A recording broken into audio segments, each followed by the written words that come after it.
Krystal, what are you taking a look at? Well, guys, there's a fascinating new poll out from the Southern Poverty Law Center and Tolchin Research, which, among other things, shows that young men are increasingly skeptical of feminism. Kind of ties in with Sagar's monologue here. Here is the data. Quote, while an overwhelming majority of Americans believe women in the workplace strengthen our economy, that's 82%, and say they'd be comfortable with a woman as a president, that's 75%, our survey also found that a majority of men under 50 on the right and a near majority of their Democratic counterparts say feminism has, quote, done more harm than good. So here's the chart. It lays out all of the data, and the trend is actually consistent, and it's really pretty interesting. Americans under 50 of both sexes are much more likely to hold a skeptical view of feminism. So even among female Democrats, younger women are more likely to say feminism has been a net negative than older women. And this is even more true of younger men. 62% of younger Republican men are negative on feminism versus 42% of older Republican men. And 46% of younger Democratic men are negative on feminism, very high number, versus just 4% of older Democratic men. So that's a huge gulf. That means the younger Democratic men are actually more skeptical of feminism than older Republican men. This is confusing and it's kind of contradictory given that by almost every metric, young Americans are more progressive than previous generations. So why then have they soured so much on feminism? Well, if I had to boil it down to one culprit, I'd say it's Hillary Clinton. And I'm actually only kind of kidding here. I'm talking about both Hillary Clinton herself, but in particular the brand of feminism, the specific type of feminism that she represents. Just think about it. If you came of age during the 2016 presidential election and you were not hashtag ready for Hillary from the start, you were given a million reasons to think that if this lady becoming president was what feminism was all about, then maybe feminism was just not really for you. In the primary, young Democrats overwhelmingly supported Bernie Sanders, a man who spent his life championing left causes, fighting for civil rights at a time when Hillary Clinton was still a Goldwater girl. And for that support, you were smeared as a sexist. The message of the 2016 primary and also the general election was that you needed to vote for Hillary. You had no choice. You must be hashtag with her because the fulfillment of Hillary's personal ambitions was somehow good for all women, even though her actual policies and their impact on women was markedly inferior to those on offer from Bernie Sanders. When Hillary ultimately lost to a horrible person, plunging the country into 4 years of Trumpian chaos, it wasn't her fault. It was because voters, among other excuses, were too sexist to realize how great she was. Yes, that experience of having feminism embodied by one woman and her vanity, that would pretty well turn you off of feminism and expose how hollow this type of ideology actually is. How much that type of feminism is really just a cover for the corrupt and brutal status quo, now with 50% more vaginas. Personally, I would still consider myself a feminist. I want all women, not just rich ones like Hillary Clinton, to have the full range of life's choices available to them. I want them to be able to choose whether and when to be a mom. I want them to be able to be supported, not guilted for working full-time if that's what they want. I want them to be able to be supported and not guilted for staying home full-time if that's what they want. I want us to have public institutions like universal healthcare and childcare and high wages at union jobs which enable those choices. That is clearly not the feminism of the anointed queen of liberal women, Hillary Clinton.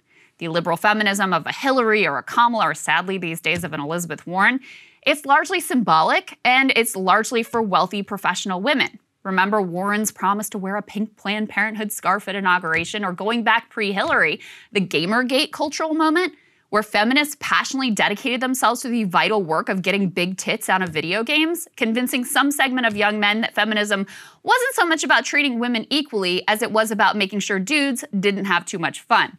And in fact, while younger Americans of both sexes are more skeptical of feminism than their older counterparts, it is actually young Democratic men who have shifted most dramatically from their older peers. It seems likely that this new experience of feminism is largely to blame. For these young men, feminism isn't what I described and what I see it as. You can see that in the huge numbers who say women in the workplace strengthen the economy. So it's not a rejection of that idea of equality for women. Instead, their experience of feminism is being told they're supposed to feel bad for Taylor Lorenz, a wealthy journalist for a powerful news organization, or being told that they're sexist if they aren't into Kamala Harris, and being told that if they are failing in our society but don't carry one of the officially approved signifiers of being marginalized, then they are worthy of nothing but contempt. all of this speaks to the clumsy way we have constructed our discussions of identity, creating a sort of hierarchy which doesn't consider class at all, let alone the genetic lotteries of looks and ability and just straight up plain old-fashioned luck. YouTuber FD Signifier just did a viral video delving into the animating forces of the online manosphere, that ecosystem of anti-SJW warriors and edgelords ranging from the harmless to the humorous to the radicalized. And he delves into the rise of edgelord culture and of nihilism and an epidemic of even those men who are supposedly at the height of privilege, white cis men, falling into depression, addiction, and suicide. Now, given that these online manosphere's faces are decidedly young and they are decidedly anti-feminist, his analysis has a lot of relevance to why young men across the political spectrum have soured on feminism. So today we have men from Gen X, Millennials, Gen Z, and soon to be Gen Alpha, as the oldest of them are entering puberty and are going to start Googling shit on YouTube and TikTok. And they're going to be grappling with the concept of performing masculinity and fearing the possibility of failing at it and suffering numerous consequences, or succeeding and suffering other consequences. And that's one thing I also want to get across here, is that much of the manosphere historically and now is built upon a fear response. As boys, we fear that poor performance of masculinity can contribute to bullying and ostracism, which it does. As men, we fear that it will lead to low prospects for intimate partnership and professional success, which it does. Then for a lot of men who ostensibly do perform masculinity effectively, unless they're at the top of the food chain, they will still be susceptible to the harms of late capitalism in the form of exploitative and dehumanizing work, low wages, poor health practices, etc. And even those at the top of the top still have to contend with the erosion of their soul. This is the infected foundation underneath all of this nonsense that ties it all together and makes the manosphere seem to have such widespread reach, as it makes it possible for someone to start out just wanting to build some muscle or learn how to talk to girls or searching for their favorite anime character and end up arguing for things like enforced monogamy, sex redistribution, or that women should be denied the right to vote. The scary and hard thing to understand is that, like most social ills, the worst parts of the manosphere stem from a very valid and very universal sense of anguish in men. And we have to contend with and process this if we are ever going to seriously address how to fix the problems that the manosphere presents to us. So look, it's a long video. It's really thoughtful. I definitely encourage you to check out the whole thing. But what FD is pointing to in this portion is basically that this whole economic and cultural system that we've got here is bad for everyone. Even the people who are supposedly privileged find themselves precarious. He talks about performing masculinity, and that means a lot of things, but core to expectations of manhood are being a provider, the good job capable of providing for a family. Our cultural mythology says that you work hard and you'll get the job and the house and the girl.